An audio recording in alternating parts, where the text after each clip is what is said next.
The following podcast will contain spoilers, tangents, hot takes, and excessive foul language. Viewer discretion is advised. Enjoy the show.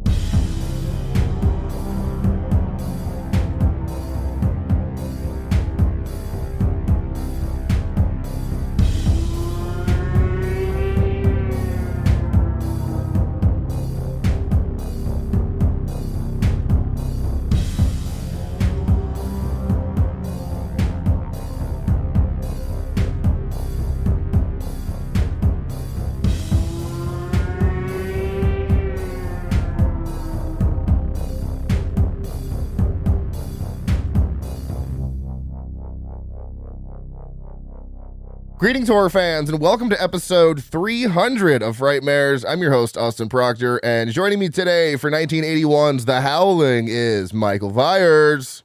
Yeah, I never know what to say because usually I interrupt you, so that's usually my thing.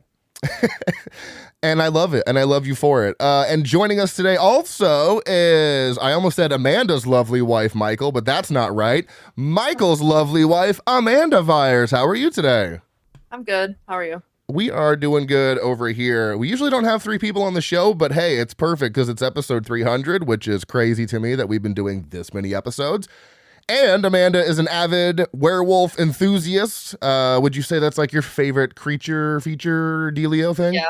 Hell yeah. Yeah. So most movies don't do a great job, though.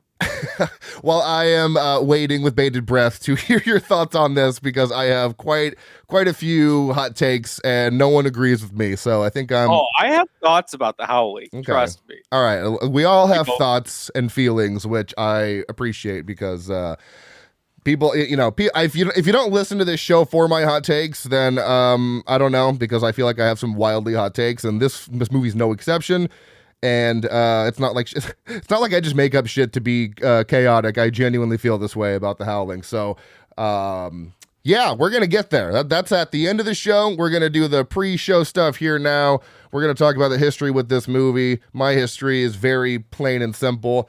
It is a movie I've known about for quite some time, but I didn't actually see this movie until, The Howling. I didn't actually see this movie for the first time until, I want to say 2021. 2022 was the first time I saw this movie and instantly fell in love with it. Watched it like 3 times in that year and even have a poster up there in the studio for The Howling. You know, I knew the name Joe Dante from years before that, and I don't know why it took me so long to get around to The Howling, especially after seeing Small Soldiers and Gremlins and all the other, Piranha, all of his pretty well-known, even The Burbs, too. So this was like one of the last ones I saw of his for whatever reason. So that's my short and sweet history with The Howling. What about you, Michael? What is your kind of history with The Howling? So I believe Amanda and I have the same history because I don't think you had seen it before that. I just checked Letterboxd. October 3rd of 2023 was the first time we had seen it. Oh, shit. Okay. Okay. And I think, and man, maybe you remember, but I feel like it came to be because we were just looking at a list of werewolf films, and The Howling, I can't speak for you, but was one that I had known about for quite a while. And for whatever reason, just kept putting off. Mm-hmm. Yeah. I don't know that I had heard of it prior, but we were definitely looking at a list because I think that's the same time that we found The Company of Wolves, which was also on that list. Yeah, Company of Wolves. That movie fucking slays. Yeah, that one I got the that's another Scream Factory that put out that 4K, and I got that one, and yeah, that's a really good one as well. So there's our short and sweet history with The Howling. Very excited to talk about this one as it is a and I love the films of Joe Dante, so like I don't want to bury the lead and say what I felt about The Howling just yet, but like it's a Joe Dante film, so there's gonna be something I'm gonna appreciate out of it. And I if I say anything, I was a little shocked because I'm used to the goofier side of Joe Dante and his filmography, like with Gremlins or The Burbs or Matinee, where he is playing in the realm of horror with horror imagery, but is definitely taking more of a Looney Tunes take on it. So like both times we've watched The Howling, I was like, holy shit, this movie's taking itself really seriously. Yeah, there's not like a 1-2 punch setup with this. It's pretty straightforward and serious. It's not like his other goofier kind of like and I mean, speaking of Looney Tunes, he also did the Looney Tunes Back in Action movie. So Yes, that's an astute description of how his movies kind of feel. Yeah. So we're gonna have a good conversation about this.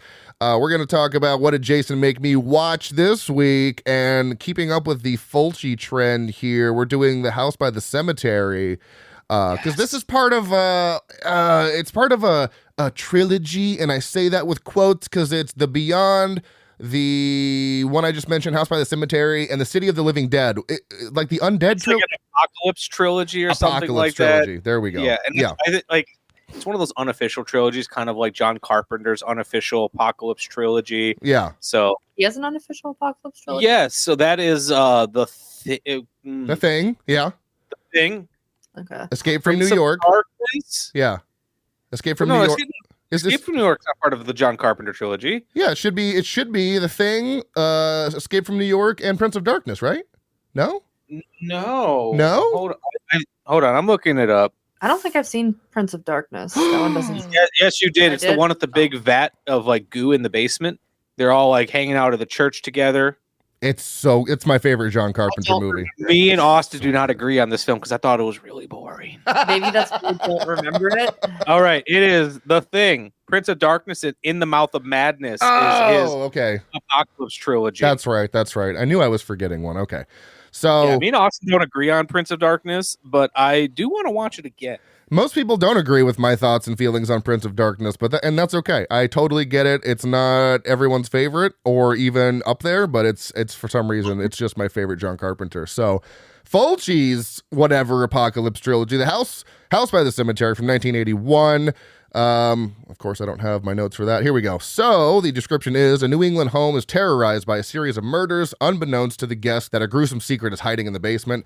I don't know what it is with Fulci and people hanging themselves in his movies, but this is like the third one I've watched recently where someone has hung themselves, whatever the correct terminology is. He also really loves his blonde women. That's for sure. Like almost every single movie I've seen has it's very Hitchcockian. It's just a gorgeous blonde woman. So I'm like, okay. Again, with the audio on these movies, you know, we've talked about this many a time before. They don't roll audio on the sets in Italy for the time, so the mouths don't usually match and whatever. But I really was not a fan of it in this movie because there's two kid actors that were fine, but it's hard for me to tell if the acting was bad or if the voice acting was bad. And it threw me off for the whole movie. So I love House by the Cemetery, and I know exactly what you're talking about. You're talking about Bob. Yeah. Bob? Yeah. Oh my god, yeah. You remember Bob? Yeah, I do. I remember that. Because that kid's also in Demons. Oh shit! That kid did he's an adult now. I call him a kid. That child did an interview as an adult where he's like, yeah, he's like, I'm really disheartened that everyone is insulting my performance when I was dubbed by a kid, like someone else. He's like, that is not my performance. I'll have to rewatch Demons to know, but it threw me off the whole movie. But other than that, I thought it was pretty solid. It was a good time. I think of the three between The Beyond, The House by the Cemetery, and City of the Living Dead, it's my least favorite of the three. But I mean, I still gave it a 3.5 out of 5. It's got a 3.2 out of 5 on Letterboxd. You can watch it on Shudder and Tubi. 2.5 stars from Jason. Certainly dreamlike for a 90-minute movie. It feels a lot longer. The atmosphere here is top notch, though. Watched with Joe Bob Briggs. So 2.5 from him. No heart. 3.5 from me with a heart. That is City of the Living Dead. Jason says, check it out. You'll probably hate it. Thanks, Jason. Let's move on to the Oscar winners of 1981. The highest grossing movie of the year was Raiders of the Lost Ark, $389.9 million. And the highest grossing movie of the year, funny enough, American Werewolf in London at $30.8 million. This is the 54th Academy Awards from Monday, March 29th, 1982, honoring movies that released in 1981. Best Actor goes to Henry Fonda for On Golden Pond, and actor in a supporting role goes to John Gielgud. Gielgud, Gielgud, so however you say that, for Arthur. Then we have actresses Katharine Hepburn for On Golden Pond, actress in a supporting role, Maureen Stapleton for Reds. Cinematography, Vittorio Storaro for Reds. Director, Warren Beatty for Reds. Musical score, Vangelis for Chariots of Fire. And winning nothing, but somehow getting Best Picture, Chariots of Fire. What are you talking about? Vangelis won an award for it. Yeah, but I'm saying like nothing else. Everything else won so much more than this movie, but somehow Chariots of Fire wins. And I'm just, if I didn't believe that the Oscars... it also won Best Screenplay, Austin. Well, okay, of the stuff that I said. So fucking can it, Michael. Damn it. So, yeah, I don't know, man. I don't know. If I didn't think the Oscars were full of shit before, I definitely do now, because the last, 4 movies have just been such a fucking bore. I don't care about what's happening. And I can go into movies and not really care, but still enjoy them. But I just don't give a shit about what's happening in this movie. This movie doesn't even have star power for me. At least Deer Hunter had a fucking crazy cast. Kramer versus Kramer had people I recognized. Ian Holm is the only person I recognized. Like Kramer versus Kramer? No, I'm saying, I like Kramer versus Kramer, sorry. Oh, okay. Deer Hunter and what was the other one I didn't like? There was another one that I wasn't. Annie Hall. There was at least star power there. But this one had Ian Holm, and that was it. With a really thick mustache, which really threw me off.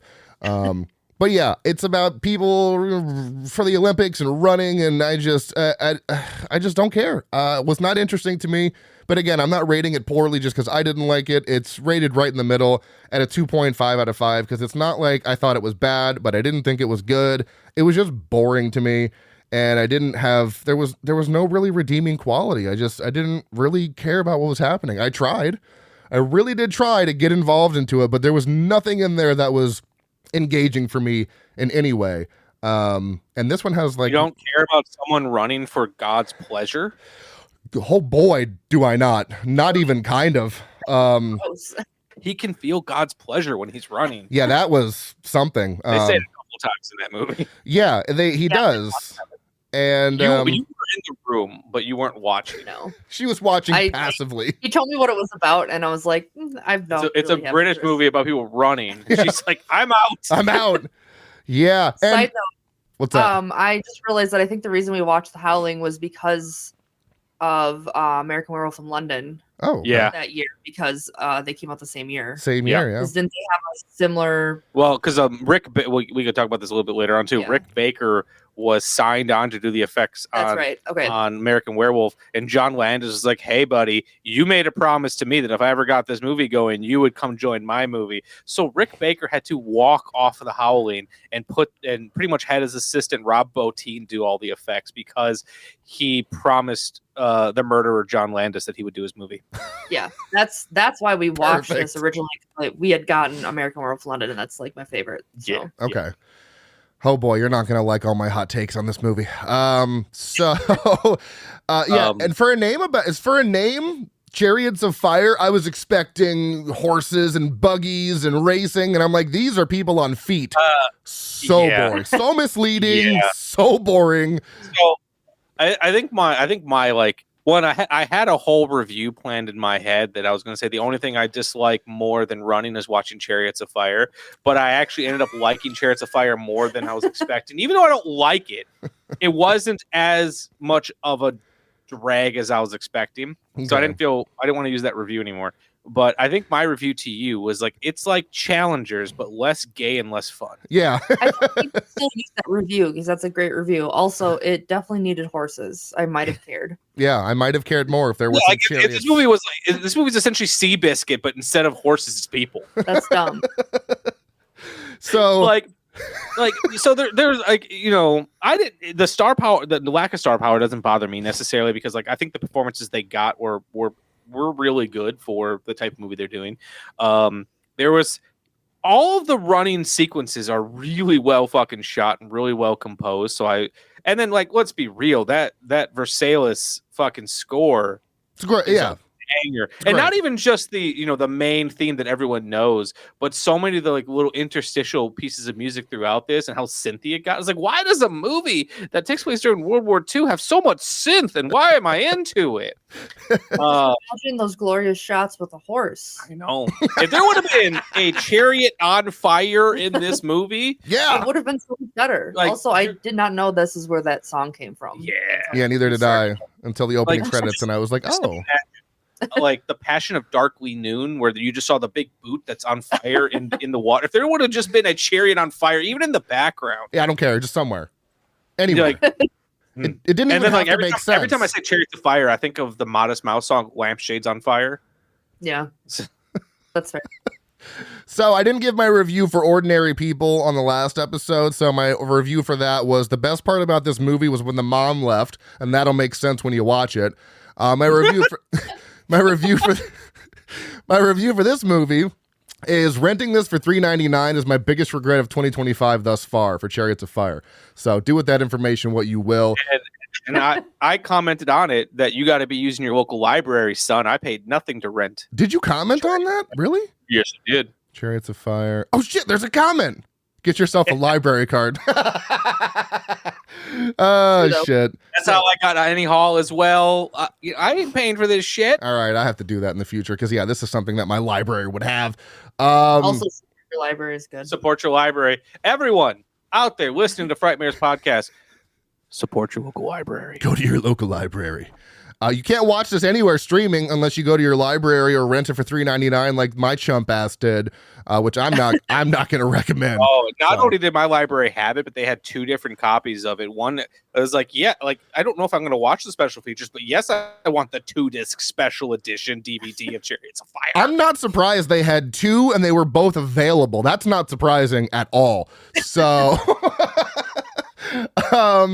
with all that being said, let's move on to the topic at hand, the Howling. This is the IMDb Roundup. Let me make sure I hit the right one. Nope, that's not it. There it is. That was the slap sound. I know, I can never remember what fucking sound is what. How do you get a slap sound when you can just pat Bubby? That's right. That's right. We have a fourth member on the show here, Vinny. How you doing today down there, bud? Here, I'll send you a picture. He's passed out on his side. You have to see this, Austin. Okay. They played in the yard in the snow for quite a while this morning. Oh, yeah, that'll tire any puppy out. This picture I'm about to send you is pretty much how I imagine you felt watching Chariots of Fire. Yeah. Just wiped out. Just done. This movie is exhausting. All right, so IMDb Roundup. This is The Howling from 1981, released on April 10th of that year in the U.S. Rated R for moderate sex and nudity, severe violence and gore, mild profanity, mild alcohol, drugs, and smoking, and severe frightening and intense scenes. Coming in at an hour and 31 minutes, listed straight as a horror, nothing else. Directed by Joe Dante, who we've already talked about. Did Gremlins 1 and 2, The Burbs, and Small Soldiers. Written by John Sayles, if I'm saying that right. Whatever. Sayles, yeah, you got it right. Sayles, there we go. Who also wrote Piranha, Alligator, another one of my favorite creature features, and the Spiderwick Chronicles. Written also by Henry H. Winkles, with 2 S's, who wrote a few things like He's My Girl, Scorpius Gigantus, and Twice as Dead. Those are movies. Composed by my fucking guy, Pino Donaggio. Let's go. He also did Carrie, Tourist Trap, and Raising Cain. Cinematography by John Hora, who also did the cinematography for Gremlins 1 and 2. And Honey, I Blew Up the Kid. So there you go. Also edited by Joe Dante, who edited Piranha. And Mark Goldblatt, who edited Halloween 2, Terminator 1 and 2, and X-Men The Last Stand. So there you go. Starring Dee Wallace as Karen White, who everybody should know because she has 286 credits. But in case you don't, she was also in E.T. as Mary. She was in Cujo. She was in fucking Critters, I think, if I'm not mistaken. We've got Patrick Macney as Dr. George Wagner, who has 175 credits. Was also in This Is Spinal Tap as Sir Dennis Ettenhog. Dennis Dugan as Chris, who was in Happy Gilmore as Doug Thompson. We've got Christopher Stone as R. William Bill Neal, who is also in Cujo as Steve Kemp. He's also Dee Wallace's real life husband, or was at the time. Then Really? Yeah, at the time they were married. Yeah. I love that he played her adultering husband in one movie and played the man that she was cheating on her husband with in another movie. Yeah. That's fucking marriage. That's love. We've got Belinda Balaski as Terry Fisher, who was also in Gremlins as Mrs. Harris, Kevin McCarthy as Fred Francis, who was in The Invasion of the Body Snatchers as Dr. Miles J. Bennell, and John Carradine as Earl Kenton, who has 353 fucking credits. Was also in Shockwaves as Captain, which is what we talked about for the Jason pick. He also worked with John Ford. That's just blows my mind. He was in Stagecoach. Isn't that from like a long time ago in a galaxy far, far away? 1942? Oh my God. Too long. Too long. Too many times ago. And he was an adult then. Yeah, and he was a grown adult then. Estimated budget of $1 million, grossing $18 million, filmed in Mendocino and LA, California. You can rent this on Amazon for $3.59. Movies that came out around the same time. We have My Bloody Valentine, The Fun House, Eyes of a Stranger, Night Riders, Cannibal Pharaoh, Friday the 13th Part 2, Graduation Day, The Burning, Happy Birthday to Me, and Cheech and Chong's Nice Dreams. Talk about a fucking wild time to be alive. That is, can you imagine? So this is how I know that I'm lame, because if I had a time machine, I wouldn't go back in time to like, let me stop Hitler or whatever. No, I would go back to times and just go watch movies theatrically. I was going to say, you'd probably go back to 1981 and watch Night Riders. Am I right with that one, or would it be another one that I mentioned? I'm going to buy so many tickets to Night Riders so that way it's a fucking success. So you would do that and not see Halloween? Oh, I'm going to do that as well. Okay. Trust me. But Night Riders is more important. Night Riders needs the help, Amanda. We know history was kind to Halloween. Fair, but you've spent a lot of time talking about what it must be like to see Halloween the first time in theaters. That's true. Yeah. You guys ever seen that meme online of like, it's like a picture in a movie theater of during the chest burster scene in Alien, and everyone's like horrified, and there's this one guy in the back just like yeah. That would be me just watching people watch Halloween. That would be me. IMDb summary: after a bizarre and near deadly encounter with a serial killer, a television newswoman is sent to a remote mountain resort where residents may not be what they seem. This is The Howling. What do you see? The Howling. Somewhere in this city, in this human jungle, it begins. Just try. He's right there. What do you see? What's there, Karen? What do you see, Karen? What's there? Somewhere in these woods, in this primal, sensuous, secret place, lies an experience too terrifying for words.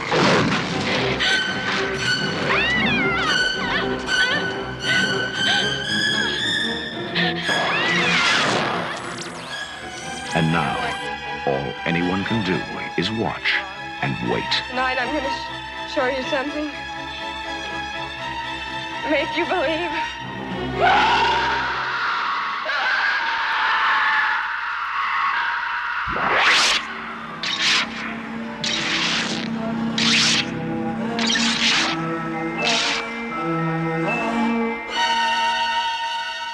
The Howling.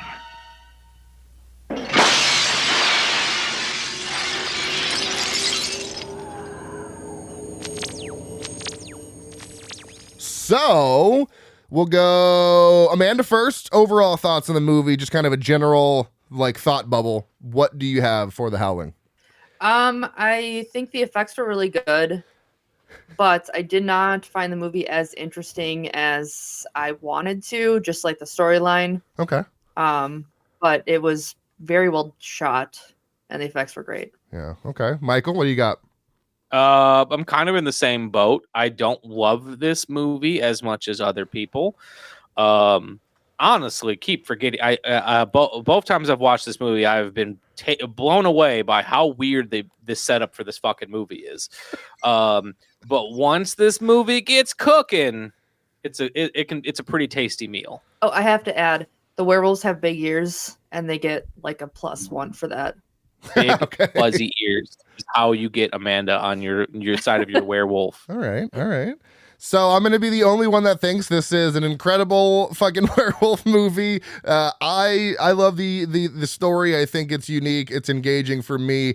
It also ties everything together because if you were in 1981, right, you don't see the trailer for this movie and you read the description that you might find, it does not mention werewolves at all. Now, I understand that the Howling you can probably put together that there are werewolves, but if you don't know anything about the movie and you just go in there, you might not, it could be a surprise that there are werewolves as opposed to other movies that have like werewolf in the title. You were like, okay, I know there's going to be a werewolf in this, but I didn't realize that when I was writing down the IMDb summary, I'm like, okay, it doesn't even mention werewolves or anything like that in the description. So I would love to, it's never going to happen, but I would love to speak with someone from that time. Like, going into this, did you have any idea it was a werewolf movie outside of the title? Because even the poster is just a claws ripping through, like, I don't know, paper. I'm looking at it right now. It's like someone screaming and there's like claws. So, you can probably put together that it's a werewolf movie, but it's not explicitly said that it is a werewolf movie. I have to say, I love the boldness of that because, like, even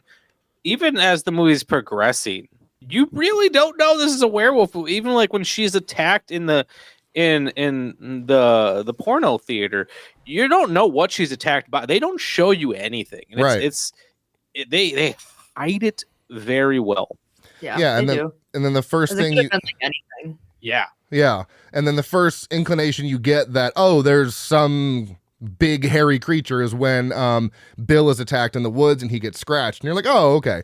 And the thing I like about this movie that it does a little different, I feel, than most werewolf movies, because typically there's some type of formula with a werewolf movie where person gets bit, they start feeling weird, and then they change into a werewolf. This one doesn't do that.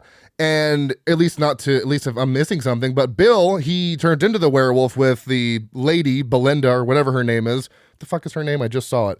Magdalene?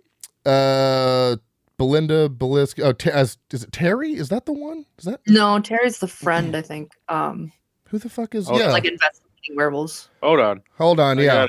Marcia. Yeah, that's right. Marcia. Yeah. That's actually not funny enough of a name. No, I really thought it was like Magdalena or some shit. Okay, well, if we're speaking about funny names, can we all appreciate that Dr. George Wagner, wag your tail? That's fucking hilarious to me. That is great. Yeah. So, yeah, he turns into the werewolf with Marcia, and then he basically hides that he's a werewolf in front of his wife, Dee Wallace, who plays Karen, and eventually, over time, when you get to the end of the movie, you realize, oh, this is a cult of werewolves that kind of lure people there to eat them. Like, that is such a fucking fun story. That kind of Cult of Werewolf is pretty fucking great. I can't lie. Yeah. And I do have to say, so this movie, I think, actually has two very interesting transformations. I really need to just take a moment to say how much I love when Dee Wallace's husband sneaks away to fuck Marcia in the woods, and then it becomes an animated sequence of him transforming into a werewolf while laying pipe in the middle of the woods. It's so random because that never happens again. There's like one little clip. No, yeah, there's like his face goes from human to wolf while he's fucking. Yeah, that's a little. It's funny and I like it, but I'm also like, why are we doing this? Did the budget not permit this right now? Like what? I mean, the budget was only $1 million. If they would have done that with puppets in a werewolf costume, it would have blown people's minds. So that's kind of what I like about it. Other things that I do enjoy about The Howling now that I've lost my notes, which is the perfect time for that. Did it throw anybody else off like that? How much Christopher Stone kind of vague? He looks like a Temu version of oh god, guy from Halloween 3. Why am I not remembering his name? Tom Atkins. He looks like a Temu version of Tom Atkins, and it always throws me off. Thought that was Tom Atkins, to be completely honest. Yeah. I did not realize that wasn't him. I had the same thought, but also about Dennis Dugan's character, Chris. Uh-huh. He's like, oh, he was like a Temu version of Flyboy from Dawn of the Dead. Yeah, so you've got all these people that look vaguely similar to other people, which I found funny. Did you all catch the the constant comparisons to the beast inside, and all the reports about how man is, there's George Wagner's like this guy comparing modern men to animals and stuff like that. I think that's just a fun comparison. Because again, if you don't know this is a werewolf movie, all that they're constantly throwing all of it in your face. Like, hey, the beast inside, stuff like that. So if you don't know, Amanda had a great comment at one point when I think Wallace was walking around someone's house, and she goes, "Wolf brand chili." Little on the nose. Yeah, it was when she broke into that one house. Yeah, it's a good time. So yeah, there's just all these subtle little things, and I do have to talk about the beginning though, because it is so wild how this movie starts. Because I always forget how it starts when I watch it. I'm like, oh yeah, it's this weird thing where they're trying to catch this serial killer who ends up being, one of the werewolves at the end. So it's almost like the setup for Cruising. It's like they tell the story of the movie Cruising in like 20 minutes. I haven't seen that one. Werewolf. I haven't seen that one. Yeah, you did it on your show, I know, and for some reason I didn't watch it. But yeah, it's just a wild way to open the story. I'm not sure if that's like the only thing I'm not really a fan of. It's kind of, it's connected obviously, but I think it's kind of a loose connection for me. I don't know, because he's the serial killer that's going around killing people, but he's also a werewolf. It's just it's a bizarre way to start the movie, but it did grab my attention the first time I saw it, because I'm like, what the fuck? What is this? She's a news reporter going undercover? Like, this is a little odd. It seemed kind of out of character for a news reporter, but what the fuck do I know? It's interesting too, because it feels like we are just dropped into the middle of another movie. Right. Especially because there's all these details that we can pick up as the audience, but it almost feels like we're established in another movie, like that the smiley faces being on the trail of this killer, and I'm like, okay, we're just here for the ride. Yeah, I think it's kind of weird too, like that the doctor she ends up seeing is related to the werewolf serial killer, like that it's the same guy. Just I don't know. It seems odd, I guess, that there's this random serial killer, and then that happens to be the doctor that she ends up seeing. Yeah, that seemed a little convenient. Yeah, that's the word I'm looking for. Yeah, it's a little convenient that that happened. So there are definitely some things that don't fully work for me, but I mean, once she goes to the psychiatrist and he's like, hey, you should, first of all, don't ever go to a resort in California called the Colony, because that immediately sounds like a cult. Wait, it was called the Colony? Did I miss that? Yeah, it's called the Colony. Like, I don't know about that. And then again, I go somewhere that somewhat like a doctor that I just started seeing is like, hey, you should go on this. I only let select. Yeah, that just sounds creepy. Suspicious. Even if it's not like werewolf creepy, it's just creepy. Even if it's not werewolf creepy, which is funny because the first clip you get when they go to the Colony is that guy like basically doing a werewolf howl like at the moon. He like goes woo or something like that, and I'm like, wow, really, really on the nose there, guys.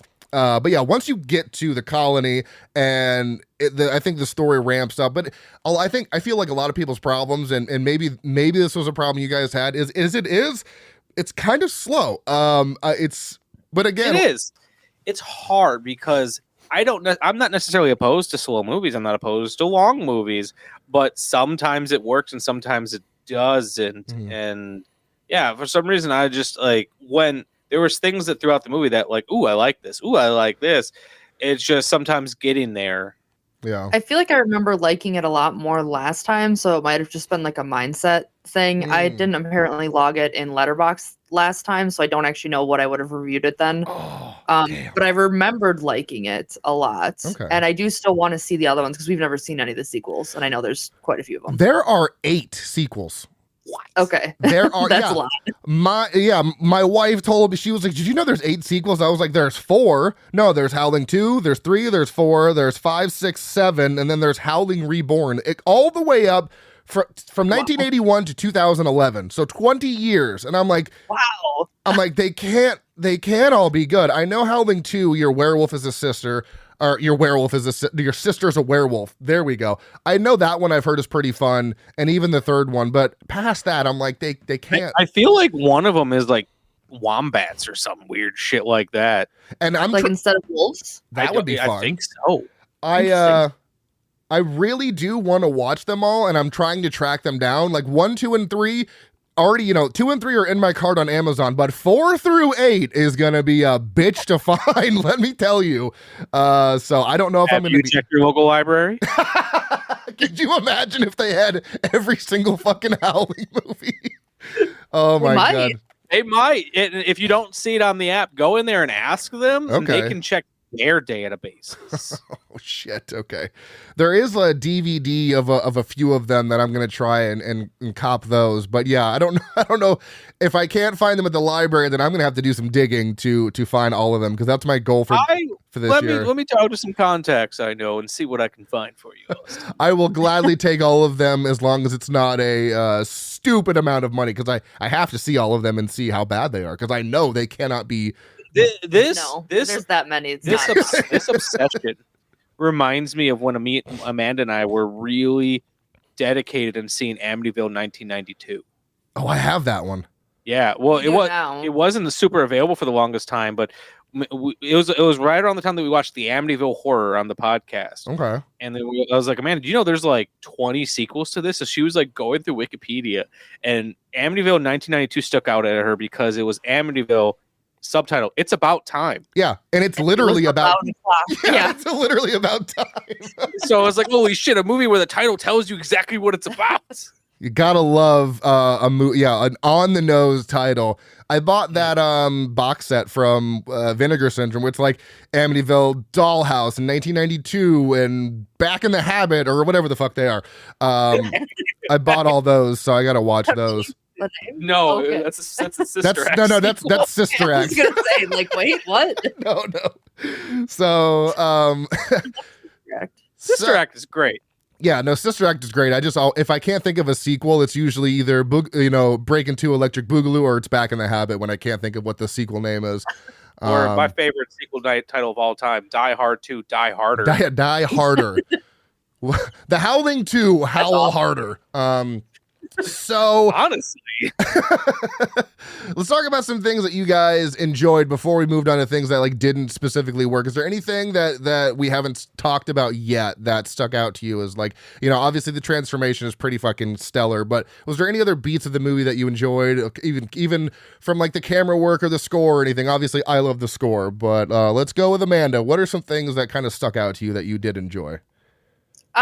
I mean, the transformation is cool, but I think the werewolf design itself is just very good. I'm a fan of the more wolf-like bipedal werewolves that don't really have a human face anymore. Yeah. So it definitely hit those beats. I mean, the effects were great outside of the transformation also, like the attacks and everything looked great. And the score was really good, but yeah. What about you, Michael? Not to feel like I'm just kind of copying the same things Amanda said, but wow, it's kind of I feel very similar. I will say I love the cast. Mm-hmm. So I just want to pull up my phone so I can pull up the cast members. Like Dee Wallace is a fucking delight in everything she's in, and she was a babe in this. Like I'm not saying she's ever been ugly, but she was a fucking babe in this movie. I choose to believe in my headcanon that this is a prequel to E.T., and this is what happened to the father in E.T. This is why he's not E.T. And it's the year before, so it perfectly tracks. I love this. So in my headcanon, this is the prequel to E.T. Even though she dies at the end. No, she becomes... Well, no, actually, yeah. No, you're right. She gets shot. Yeah. Her werewolf was weird. Yeah, her werewolf was kind of adorable, but also not. Yeah, because they did show. Wait, did they show besides? Yeah, she becomes like a. She looks like a kitty. Did Marsha? Did they actually show Marsha as a full werewolf though? I can't. I just watched this last night. I don't think so. Yeah, no, but they showed Dee Wallace as a werewolf. Right, they showed her as a full werewolf, but now I'm thinking, I'm like, I don't remember seeing a full. Oh, like the other female werewolves look like that? Yeah, I don't think I saw a full female transformation, and I think maybe they did that on purpose to wait to show hers at the end. But I don't think I saw a full female transformation, so maybe that's why. Yeah. Interesting. I'm just realizing that now. So what is your head, or no, not your headcanon, your the cast? I really like the actor What was that guy's name? The actor's name that was really funny. Slim Pickens. Slim Pickens. Slim Pickens as the I sheriff. liked his name. Does that count? I love Slim Yes. Pickens as an actor, as a name, as anything. I love his voice. He just sounds like an old timey prospector, Yeah. and that's He one thing. does. Ultimately, what the point I wanted to make was that there's so many actors, and Dante's not the only one who does this. But I love that Joe Dante brings in these actors that weren't getting a whole lot of work at the time, like John Carradine. The reason he's been in so many movies is because he would take on pretty much any role. But he did do it's almost sometimes sad to see him in some of the low budget horror films he did, because like this man was in The Man Who Shot Liberty Valance, but then also just doing tiny little pieces of shit horror films. So I love that Joe Dante's brings him in. I love anytime Dick Miller's in a movie. Yep. Every time I see him, I'm like Kentucky Harvester. And then I also just need to point out that transformative performance by Robert Picardo. Robert Picardo, I've only ever seen bald, playing Eddie Quist with that fucking head of hair and just looking like a disgusting person, is just. He looked awful. He just looked like a creep. Right, yeah, he just looked like a creepy guy, and then after that first transformation where he gets hurt and he comes back for Dennis Dugan's character, his face is all ripped up.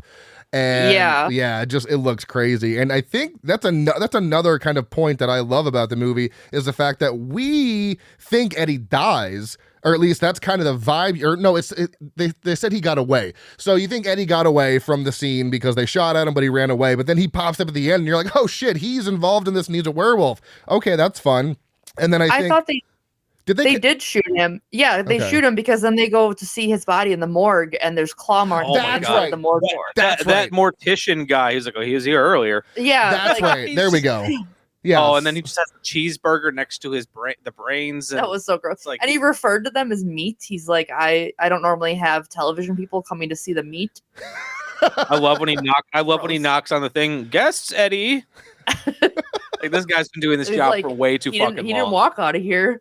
Or did he? Yeah. And then, so then he shows up back at the end. So you're like, okay, that was fun. And I love how they trap all the werewolves in the barn and set it on fire. I do wish that we got, a big explosion, because it is the 80s. That usually happens at a lot of horror movies that happen. So I'm kind of upset we didn't get a giant explosion. But the panicked werewolf in that scene killed me. I know. Which is clearly a puppet. It's like,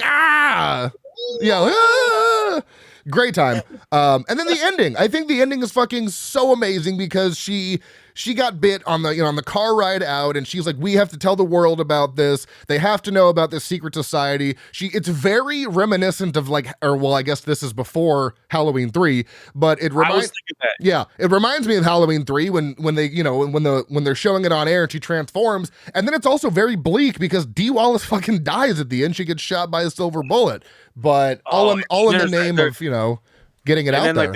The guy was like, oh, change the camera, cut away. Yeah, that was it. Cut away. And they cut to all these people who just weren't paying attention to the news and missed it. But I said to Amanda, it's like someone, I guarantee, was like, oh, I can't miss tonight's nightly news, and taped that shit. I'm confident of it. Was that a thing in the 80s? Could you tape? Oh yeah. VCRs came around in the late 70s. Did people tape the news on VCRs? Was that a thing? I don't know. Red Foreman got a VCR in that 70s show and was taping the Weather Channel. Okay, I forgot about that. Verified, I think.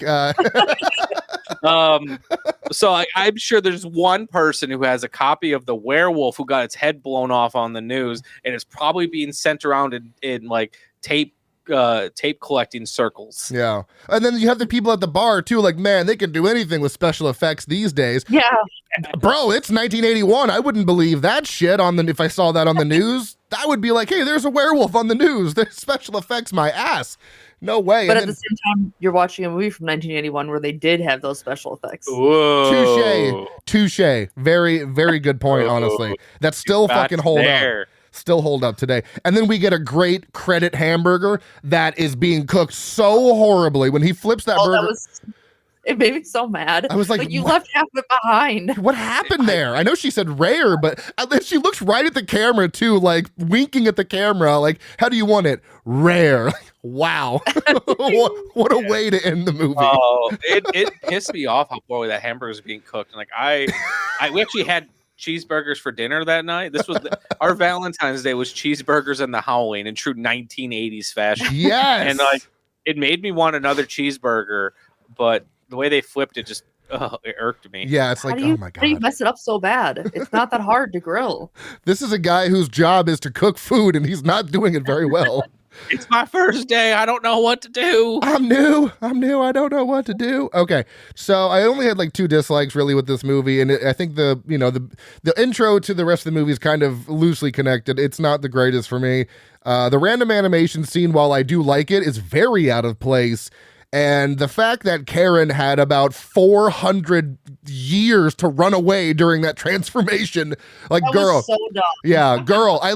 It's like, I love the transformation, but girl, run! Like, you had so much time. I think she liked it too. There was even a scene where she like kind of looked off to the side, and honestly, her expression looked bored. Like she was bored waiting for him to finish transforming. Are you done yet? It's like, do I have time? Should I run? I'm also amazed by this because what the fuck is happening in front of me? So those are the small issues I had. Amanda, what are things that did not work for you in The Howling?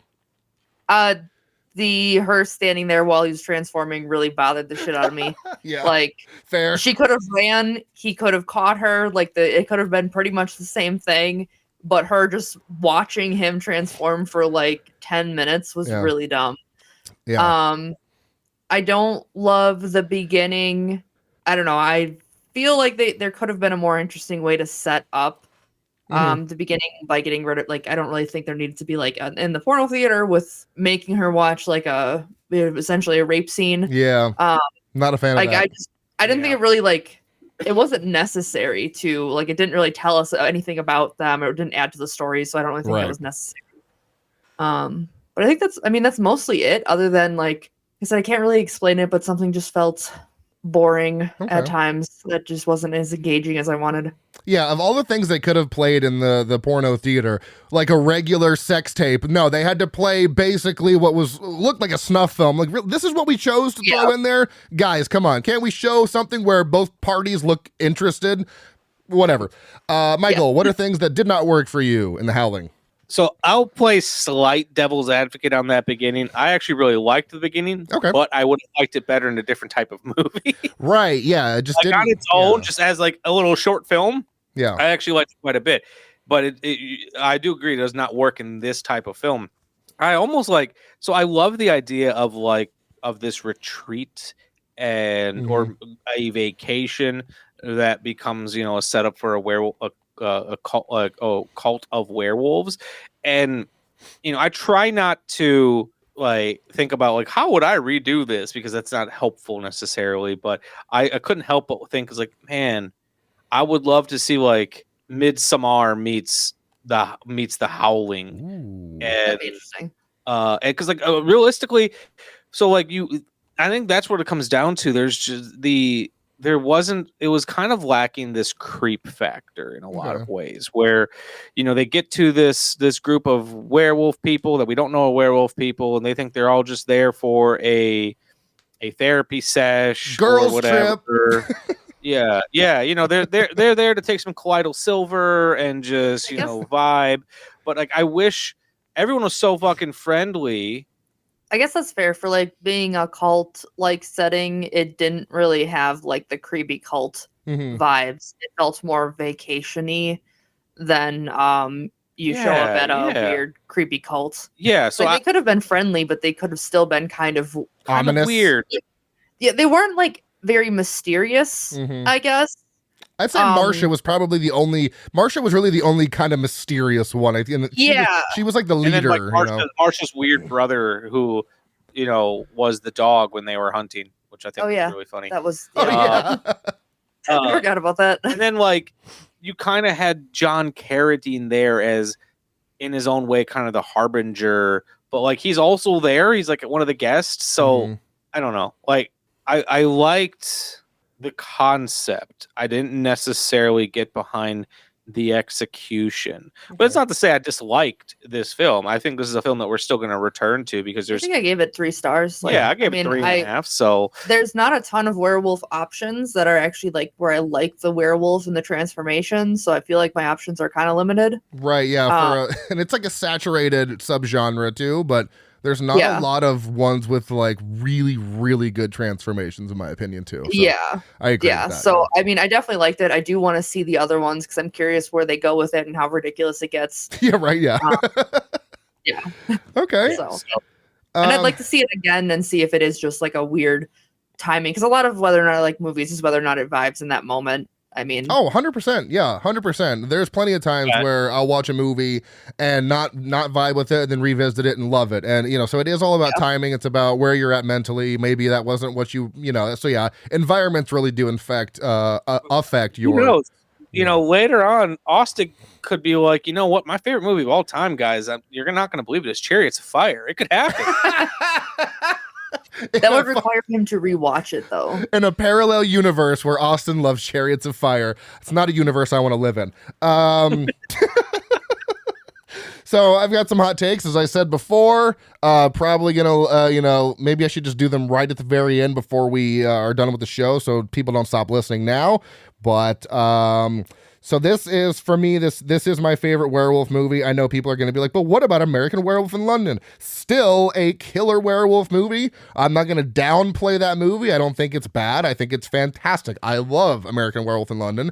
I just like this one a little bit more.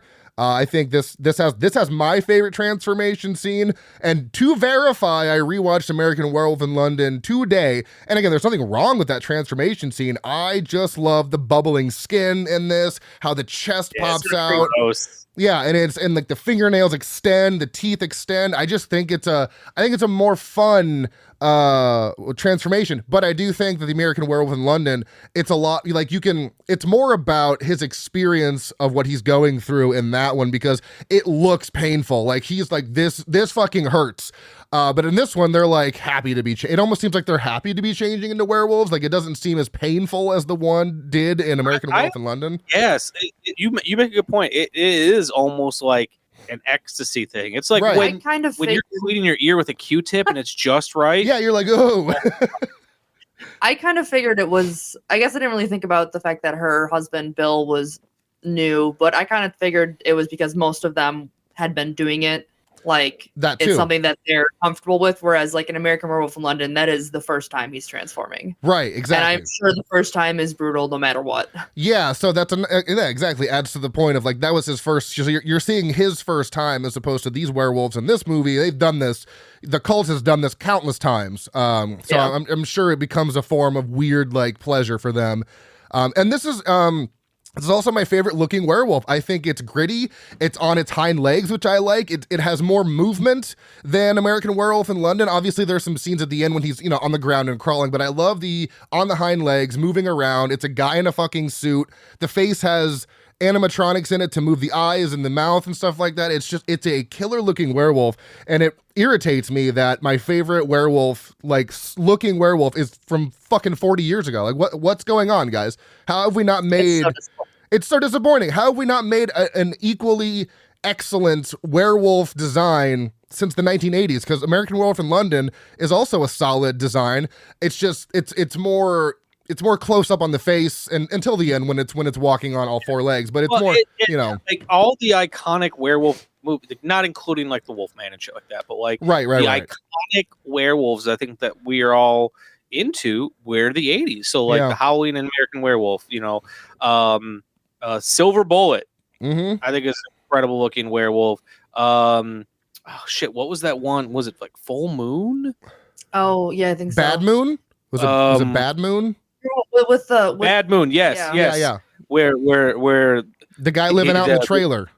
Yes, Bad Moon, I think is a really underrated werewolf. I love that movie. Yeah, that's a solid movie. My favorite comedy beat in that is when the dog pisses on the trailer to mark his territory, so then the werewolf guy later on pisses on the doghouse. Oh, dude, now I'm gonna go on a fucking werewolf binge after this because I have Bad Moon. We're gonna be doing Wolf with Jack Nicholson on the podcast later this year, which I've never seen either. So yeah, I think it's time to go on a werewolf binge now and maybe discover some new ones. Do either one of you have a hot take for this movie? It's if you're not huge on it, then it's kind of, I don't know, it's kind of hard to have one, but anybody got anything for this? I do agree that this is the best looking werewolf. Yay! All right, so yeah, I mean, I grew up loving a lot of artists that I liked would do, like, I mean, they were werewolves, but they would say like lichens more. I don't know. In my head, it's a distinction on whether or not it's more werewolf or more wolf or human. But the standing on two legs is necessary. Okay. I don't think it's my favorite transformation, but it is my favorite werewolf. Just the by definition of looks. Hell yeah. Sweet. Yeah. All right, Michael, you got anything for hot takes? I got nothing. Okay, that's fine. There's plenty of times where I don't have a hot take. So, I mean, it's kind of hard for my horror moment to not be the first werewolf transformation because it's fucking horrifying. So I'm going with that. It's just really good. Although I really do like the scene at the end when all of the werewolves start, mildly transforming. You have everybody, their teeth, the eyes and the teeth and the claws. That's really cool too. But something about that first transformation, I'm like, good God, this is horrifying. So, what about you, Amanda? Is there any specific moment in the movie that really, triggered that horror moment for you?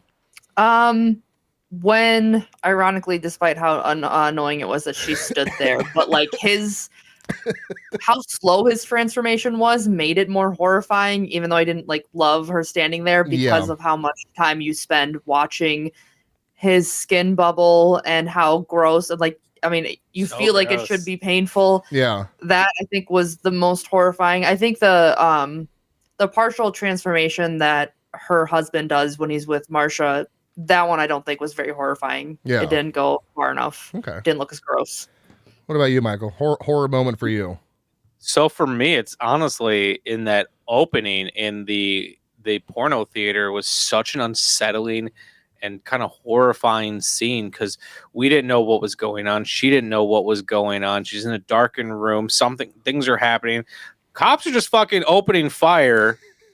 That was terrible. He So- just shot. He did not care. So that would be my horror moment. All right. My favorite kill was Terry because I don't know why, but it just is. I thought that kill was because then D. I also love how Dee Wallace comes in to see her dead friend and barely reacts to seeing her dead friend. That was great. She pulls it open. She's like, I'm like, that's your friend. Shouldn't you be crying or something? No. So, favorite kill for you, Amanda? I don't know if I have a favorite kill, honestly. That's okay. It's not a It's not a requirement. Michael, you got anything? I'm trying to think of what the kills. Like we just watched it last night, dude. I know. And I'm struggling to remember what the kills even were in this movie. I feel like none of them really stood out to me as like that particularly good. Right. They're the kills in this aren't overly great. I think it's more about the werewolves themselves. But yeah, agreed. Okay. Although I mean, like, the all the werewolves trapped in the barn, we don't see them. Oh yeah, honestly, that's pretty fucking badass. Yeah. Again, I really wish we got an explosion, but I love how they get them all in and that's another one of my just favorite scenes when he's like, I've got silver bullets in here, buddy. And he's like, yeah, bullshit. And then he shoots a guy and he falls over and he's like, oh fuck, no, you really do have silver bullets. That was fucking great. And then they all go in the barn and then they set it on fire. So yeah, good shit. Are we still doing favorite line? Yeah, I didn't have one, but if you have a favorite line, go for it. I do. This reminds me of my favorite line. I love when Dennis Dugan's character goes to the bookstore owner and takes the bullets, and the bookstore owner's like, "Hey man, those are real silver. I got to talk to a jeweler to even see what I could charge them for." And he's like, "Just bill me." Runs out the door. He had these silver bullets on the shelf to buy, but he never had them like evaluated or priced. Did I miss how did they find they just took the werewolf thing and were so accepting with it? Yeah, they just found a book guy who's like, yeah, werewolves are real. Yep. There was no wait a minute, this doesn't make sense. This can't be possible. everyone was just, yes, this is what's happening. It's probably because, I mean, and they don't explicitly say this, but it might be because of the stories surrounding the colony. It's possible that maybe those stories have leaked out into the community, and there's just this suspicion that there might be. So someone finally comes in like they're werewolves, and they're like, "This makes total sense. Here you go." I mean, that's my speculation. It's kind of got like a Santa Carla Lost Boys vibe to it. It's like everyone just accepts that vampires. Right. That's fair. Yeah, fair. Just accepting that this is a real thing. So I think that's all I've got for The Howling. Is there anything else that you two would like to mention before we move on to post-review stuff here? I don't think so. Other than the fact that I love Slim Pickens in this movie, man. He's just, as the sheriff. One more round of applause for Slim Pickens. This isn't related to The Howling itself, but the most interesting werewolf transformation is in the Company of Wolves. The Company of Wolves has the most interest. Isn't that where they're like ripping the skin off of themselves, right? Or is that the wolf like comes out of their mouth? Yes. Yeah, that is fun. That is fun. I had to rewatch that one now. Brilliant. Fucking brilliant. Okay, so post-review stuff here. Taglines. Let's see. Scroll down, bitch. There you go. Taglines. All of your nightmares are about to be transformed into one inescapable fear. They're out there, and you're in the middle of your worst nightmare. When the howling starts, the horror begins. And my favorite one, beyond anything human. I like that one. Simple and short and sweet. You actually mentioned this already about Rick Baker and the American Werewolf in London, so props on you for mentioning the first bit of trivia that I had. The final transformation had to be done all in close-up because this movie had exceeded its budget by then, and this had to be shot in Joe Dante's office because they had no more money for sets. Amazing. Because of their work in this movie, Joe Dante and Michael Fennell received the opportunity to make the movie Gremlins for Steven Spielberg. That movie references The Howling with a smiley face image on the refrigerator door. Eddie Quist leaves yellow smiley face stickers as his calling card in several places all throughout the movie. And not to mention that James McRell's character as news reporter Lou Landers appears in both The Howling and Gremlins, which suggests that both movies share the same universe. Fun fact. Love that. And last but not least, we have art director Robert A. Burns had previously worked on the sets for Texas Chainsaw Massacre in 1974. In fact, many of the grisly set dressings for this movie were holdovers from the Texas Chainsaw Massacre, most notably the corpse in the armchair scene in Walter Paisley's bookstore. Rated 6.5 out of 10 on IMDb, 3.3 out of 5 on Letterboxd, has a 74% on the tomato meter and a 60% audience score. I think you said you gave it a 3, Amanda? Yeah. You gave it a 3.5? Yeah. And I gave it a 4.5. So I'm clearly the one that likes this movie the most, which is fine. I rated it lower than you, Michael. Yeah, what are you going to do? Wait, so you have a Letterboxd then? Yeah. Oh, fuck, I got to go follow you then. Okay. I made a letterbox so I could give a 5-star review to This Is 40. That is specifically why I have a letterbox. She was so frustrated watching This Is 40, and she had to tell the world, so she created a letterbox so she could shit on This Is 40. Oh, yeah. Now I got to go watch that. I do use it now also, but oh my god, that's amazing. Similar movies according to Letterboxd. We have American Werewolf in London. The most underrated werewolf movie to exist is Cursed, Creep, The Descent, and Dog Soldiers. Similar movies according to IMDb. We have American Werewolf in London, Silver Bullet, Fright Night, Howling 2, Your Sister's a Werewolf, and Dog Soldiers. I feel like we're going to probably have the same reviews because there were not many that were short. So I've got 5, but I'm assuming we probably going to have some crossover. So I'll let you guys go first. Let's start with Amanda. What do you got? The first one that made me laugh was Twilight Gone Bad. All right, I don't have that one. Damn, maybe I should have watched Scott Pilgrim. How did I miss that review? I don't know. See, why did everyone just stand there while they transformed into wolves for 10 minutes? But more importantly, they've made 8 of these motherfuckers. Yeah.